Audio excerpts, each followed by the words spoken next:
Pero may pinag-aralan naman ang nanay at tatay mo. Anong natapos nila? Ano na siyang teacher. O, teacher pala eh. Ganon yun. Kaya kami hindi nakapag-aral, wala certificate. Mm. Na-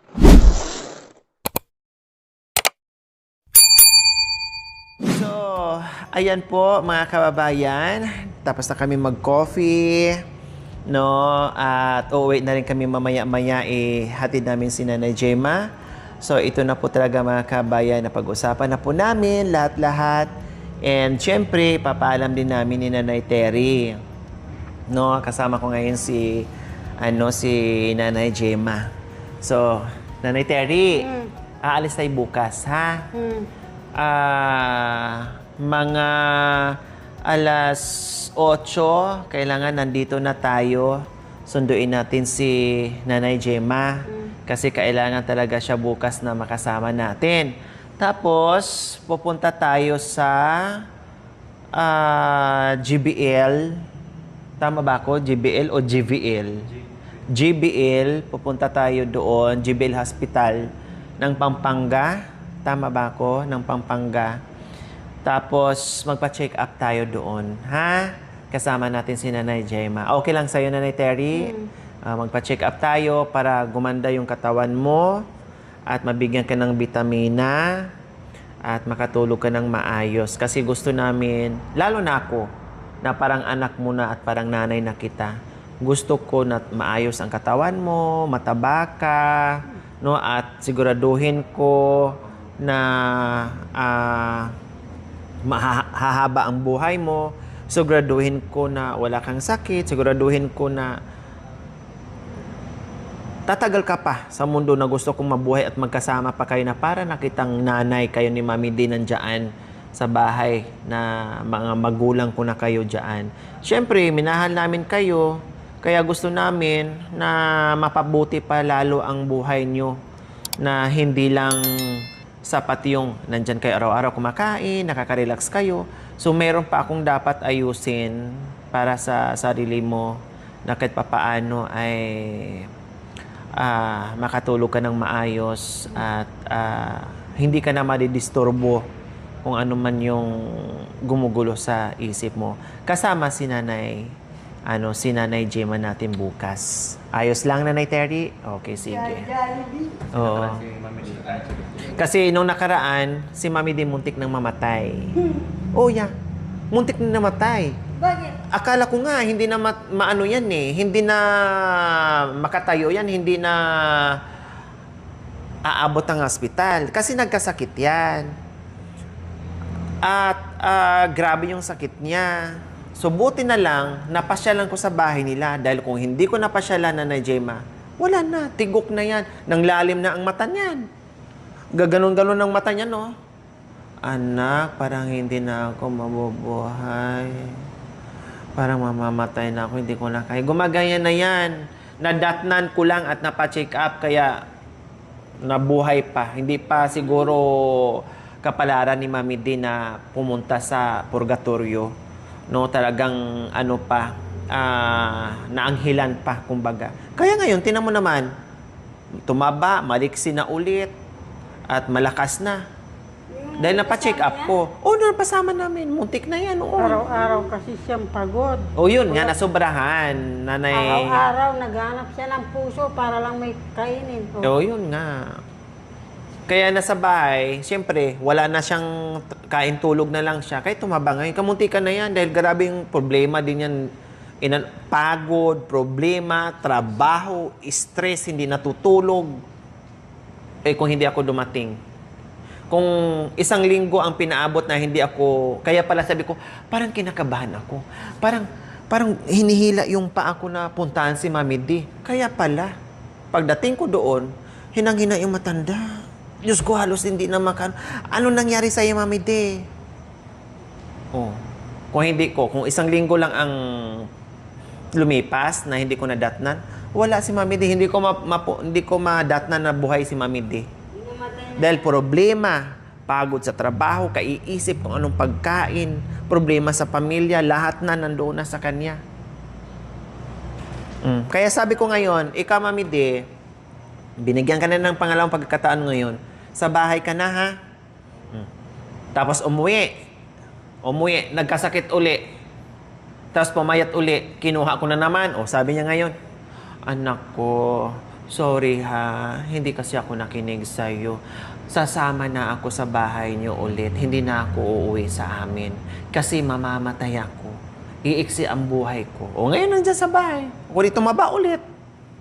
O, ikaw kasi, Mami D, ang tigas ng ulo mo. O, kung nakinig ka sa akin noon. O, wala ka na sanang problema ngayon. O, ngayon, ikaw na mismo nagsabi na ayaw mong mamatay. O, nasa bahay. Kaya siyempre, ganun din gawin namin kay Nanay Terry. Na mapa-check up, para maayos ang tulog niya, para gumanda ang... Tingnan mo naman ngayon, tumaba-taba na si para maka-vitamins na si Mami D. Kasi dati binitamins ko yan. Talagang ako magbibigay ni Mami D. Anong oras na? Di ka pa nakainom ng gamot o vitamins mo Ako nag-aasikaso sa gamot ni Mami D noon at saka sa mga vitamins niya. Kaya ganun din ang gagawin ko kay Nanay Terry. Kaya kailangan samahan ako bukas, tayong tatlo na para kahit papaano ay masuportahan natin si Nanay Terry. Kumain ng vitamin. So, Nanay Terry, bukas, punta tayo ng hospital. Then, syempre, pagtanungin ka ng doktor, anong problema mo, anong iniisip mo, sabihin mo lahat ha. Lahat-lahat ng totoo para matiyak ng doktor kung anong dapat na ibigay na gamot para sa'yo. Number 1 is vitamins, ha? Kasi ang vitamins, paganda sa katawan natin, pangpatibay, para hindi tayo magkakasakit, pangpalakas, para hindi ka agad kapitan ng sakit. Yan ang kailangan, lalo na ngayon na nasa bundok ang mission natin. Lakad tayo doon, lakad-lakad dito. Kaya kailangan ay sabihin mo lang sa doktor. Kasi lalo na ngayon, mainit ngayon na Nanay Terry. Sa sunod linggo, pupunta pa naman tayo sa kabundukan. Mainit ngayon, no? Pero pag may vitamins ka sa katawan, may papanglaban ka, hindi ka kaagad hingalin, hindi ka kaagad mapagod, no? Hindi ka matablan kaagad ng sakit sa katawan mo. Kaya, bukas ay haharap tayo sa doktor, ha? Okay lang? No problem, ha? So, ayan po mga kabayan. Halimbawa, tanongin ka ng doktor, Ma'am Terry, ay ano palang totoo mong pangalan? Terry o Tess? Tess, ang pangalan niya. Ano lang yung pala, Tessa, talagang Tessa? Tess? Tessa.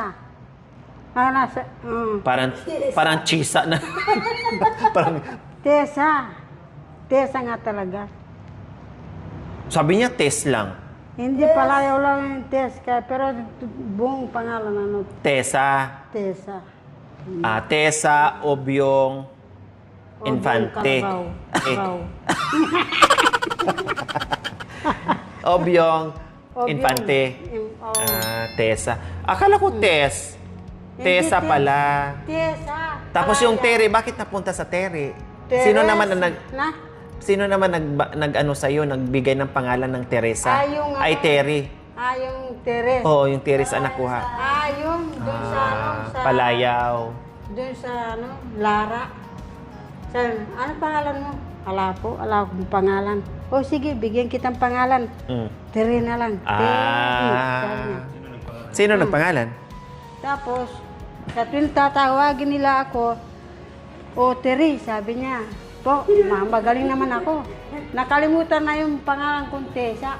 Ay, ayan pala. Sabi ng kasing pangalan ko, hindi pangalan yun. Kasi pangalan ko yun. Hindi, pangalan ko rin yun. Yung saod ko, nalagay sa kanya. Aday.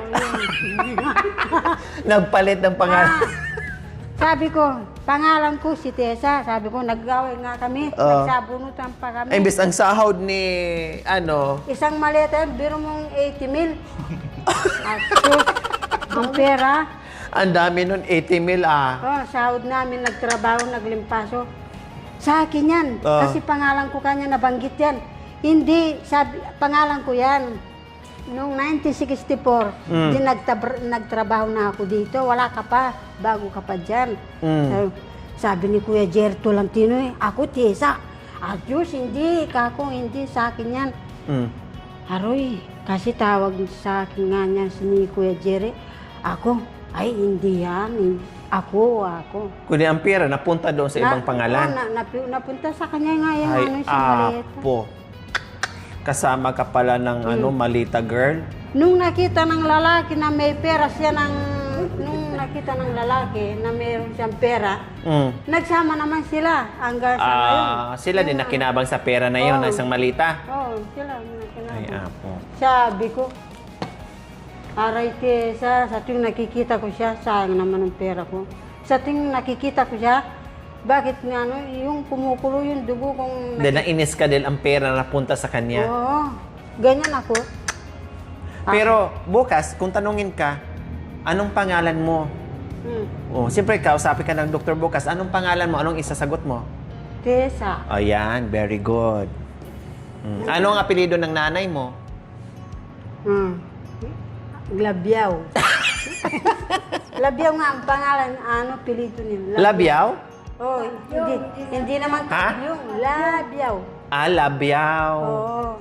Labyong. Labyaw, hindi. Labyaw nga, sir. Ano ba? Labyaw. Kapag meron nagtatanong... Tisa, labyong. Oo, labyaw. Oo, dami. Tisa, labyang. Ay, tinutubo. Tisa, labyaw. Labyaw. Infante. Iba lang So yan ang ano mo. Tapos sabihin mo, ilang taon ka na? Anong sagot mo? Anong petsa ka panganak? Ano? Kailan ba birthday mo? Ako? Oo. Sa ano lang yan? Kapag patay na yung mga kupang. Anong buwan ka ba pinanganak? Hindi nga, hindi namin pa natanong yung nanay namin. Bakit hindi mo tinanong? Walang certification si Victor. Tapos? Walang certification si Celia. Walang? Certification si Gemma. Walang certification si asawa ni Joey. Lahat kami walang certification. Kaya nagbi-birthday kami sa tuwing namamatay yung kupang. Yun ang namin. Walang certification yung isang kapatid mo. Walang certification si mama mo. Wala ding certification si papa mo. Kaya lahat kayo walang certification. Kaya hindi nyo alam ngayon kung anong edad at saka anong birthday. Dalawang daan kami walang certification. Dalawang daan. Kaya hindi nyo alam kung anong edad na kayo ngayon. Hindi. Kasi sinong kasalanan? Kaninong kasalanan? Siyempre, doon siya gumawa. Sinong gumawa? Yung nagkupa sa amin. Bakit hindi nyo naitanong na saan ba ang mga certification namin? Mga birth certificate namin, mama, papa? Pinapalo nga kami kapag Tinanong. Huwag nyo kaming kukulutin dahil hindi kami nag-aral, kaya wala kayo certification kasi hindi kami nag-aral. Magagalit. Magagalit kagad. Kagad siya namamalo. Pero ikaw, nagkapag-aral naman noon. Hanggang hanggang grade 4. Oh, at least naka-grade 4 ka. Oh, ikaw, Nanay Gemma, hanggang anong grade ka? Diyan ako nag-aaral. Ay, bata pa kinaulila na. Maaga namatay ang mga magulang nyo. Buti sila, nakapag-aral pa kasi may edad sa'yo. Mas matanda siya sa'yo. Pero ikaw hindi na nakapag-aral. Nagpag-aaral sa grade 2 lang. Grade 2. Siya grade 4. Balik pa kasi kami, namatay yung nanay na. Nagsabay silang dalawa? O magkasunod? Hindi. Naunang namatay ang nanay namin, buntis namatay. Oh, nagkasakit. Tapos, sumunod ang tatay nyo. Isa pang, hindi pa, matagal pa. Matagal Ang pa. bata pala, chinyekap ng doktor yung ng nanay namin. Yung bata, pumunta, yung nagbalik yung balat sa niya, puwerta. Oh, suhi? Parang suhi hindi naman. Hindi naman po. Yung swear socks, yung yung kanyang balat ganun pumasok sa Oh, yung yun ang kinamatay. Ano yun? Bunso nyo na? bungso na namin siguro yun dahil yun ang Kinamatay niya. Kamatanda na yung nanay ko. Bro mo, 200 ang naisilan niya. Grabe, no? Matindi pa sa baboy. Ah, paano yung nagkadyot-kadyot? Biro na, ne. Siguro malibog siguro yung malibog siguro yung ng magulang namin lalaki. Totoo sa amin natin. Nakita ko, mali pa kami, namatay na namin. Namatay na. Sino ang bumuhay sa inyo? Kasi ulila na kayo. Oo, sa amin. Yung Tulad mo, mabait. Sabi Ah, meron din kumuha-kuha. Para kumbaga ang nangyayari ngayon ay sa inyo, nangyari din sa mga anak ni Nanay Terry, parang ganon. kilala mo si nung kami Imang Gabi. Yung sa O si Gabi, Si Nanay Gabi Oo. at saka si Tatay Gabi. Mm-mm. Yun ang nagalang. naging tatay-tatay nyo. Yun ang naging tatay nila. Pero ilang kayo magkakapatid, Nanay Gemma? si Axel, tsaka siya, si Kuya Victor, tsaka ako, tsaka si Emma, 5. 5. So, si Nanay Terry lumaki sa ibang pamilya. Ikaw lumaki din sa ibang pamilya. Si Nanay Sila lumaki. Lahat kayo lumaki sa ibang pamilya. Kanya-kanya ang... Ang kami sa sa tulad yung unat, inuwan Ang hindi naghiwalay dyan, ang hindi naghiwalay. Pero buhay pa yung nagkumuha sa'yo. Nagpalaki sa'yo. Buhay pa. Namatay na sa'yo. Sino ang kumuha sa'yo? Ako? Oo. Si Mang Miguel, ang pangalan niya Oger. Buhay pa. Buhay siya. O dapat puntahan natin, bisitahin natin, kumustahin natin, magpasalamat ka na. Buhay sila. Malakas pa eh. Malakas pa. Kilala mo ba si Rewis Santos? Yan. Yun ang Tinanong ko yung birthday mo. Hindi mo ako masagot-sagot. Kaya pala, kasi walang birth certificate. Kasi ang birthday sana kita. Kasi kay Mami D, May 1 ang birthday niya. Kaya ako, sabi ko, tanungin ko rin si Nanay Terry, ang banggit mo sa akin, hindi mo alam. Ngayon, tinanong ko rin ni Nanay Gemma, hindi rin niya alam kasi nga, wala kayong mga birth certificate. So, paano ang birthday? Hindi natin ma-celebrate yung birthday mo? Imbes na mag-celebrate sana tayo, kahit papaano. tinatanong nga mo. Kung magsi-celebrate kung magsi-celebrate sila ng Handaan sana kita. pesta. Pista na lang. Pista ng mga... patay. Kupang. Kapag pesta ng mga kupang, doon na lang. Kapag pesta na lang. Para pang isahan na. Walang gastos. Para walang gastos. Gano'n na lang. Lumaki ako dito ate, sa Kalsara.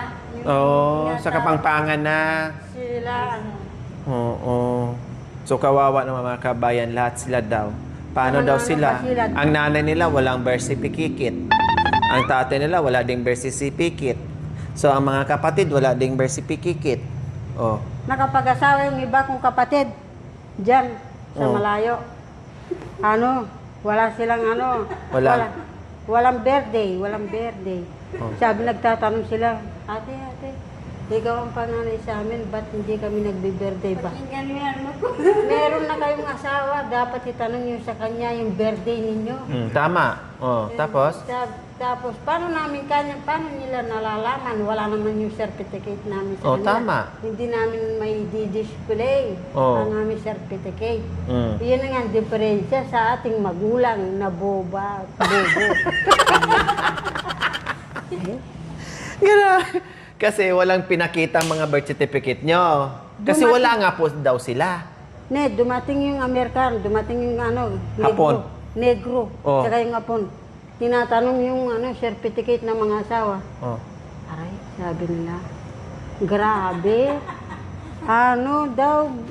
Mamamatay daw sila kapag walang certificate ng asawa. Siyempre kung meron mga interview, wala silang, Natural. wala silang Hanapin. Yun ang hanapin. Yun. So, hindi natin masisi ngayon si Nanay Terry na walang isagot sa atin edad saka birthday. Kasi ang magulang wala. Ang lalaking magulang wala. Ang nanay magulang wala. Mga kapatid wala. 5 lang magkakapatid wala. So, ano din ang isasagot? Pero may pinag-aralan naman ang nanay at tatay mo. Anong natapos nila?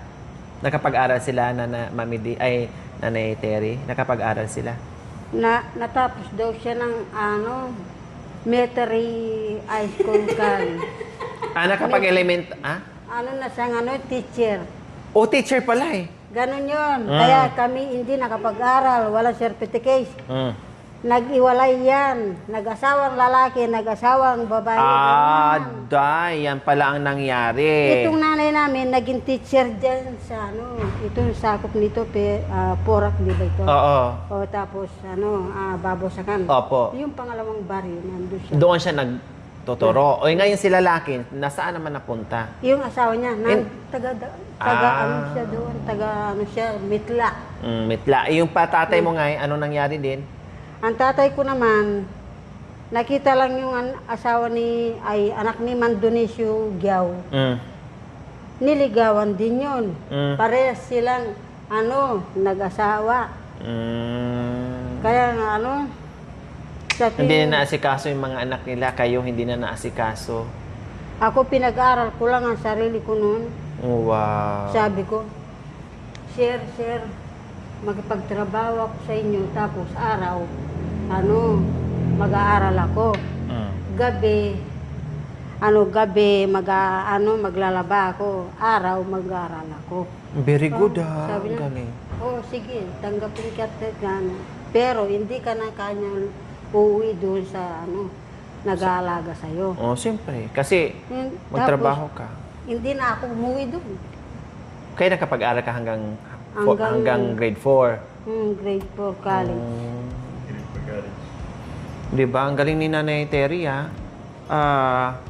nakiusap siya sa isang guro para makapag-aral siya kasi siyempre wala ng mga magulang. Hindi ako noon sa mga bata na marunong sila magbasa.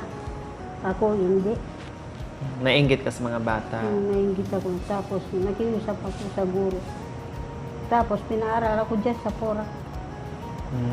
Naglalaba ka sa gabi, sa umaga, nag-aaral. Naiinggit daw siya mga kabayan sa mga bata na marunong magbasa, nag-aaral, pumupunta ng school, tapos siya hindi. Kaya naisipan niya, nakiusap siya sa guro na, Sir, maglalaba ako dito sa inyo, magtatrabaho ako, basta mag-aaral lang ako. Maganda. Kaya lang hindi lang nagtuloy-tuloy mga kabayan. Dahil din sa mga pagsubok, problema, ay hindi nakayanan. Na hindi nakayanan. Kaya, ang gagawin na lang natin dito bukas mga kabayan, ay sama-sama kami bukas 3, at kasama namin si Nanay Terry, si Nanay Gemma, ang buong team, na para matuldukan na kung ano mang dapat tuldukan at ayusin sa buhay ni Nanay Terry. Okay? Kaya maraming salamat. See you next episode po mga kabayan. Abangan nyo po at panoorin kung ano mang kabanata dito, mga kasunod na kabanata dito sa aming misyon. Maraming salamat po. Bye! Thank you for watching. Don't forget to like, share, and subscribe.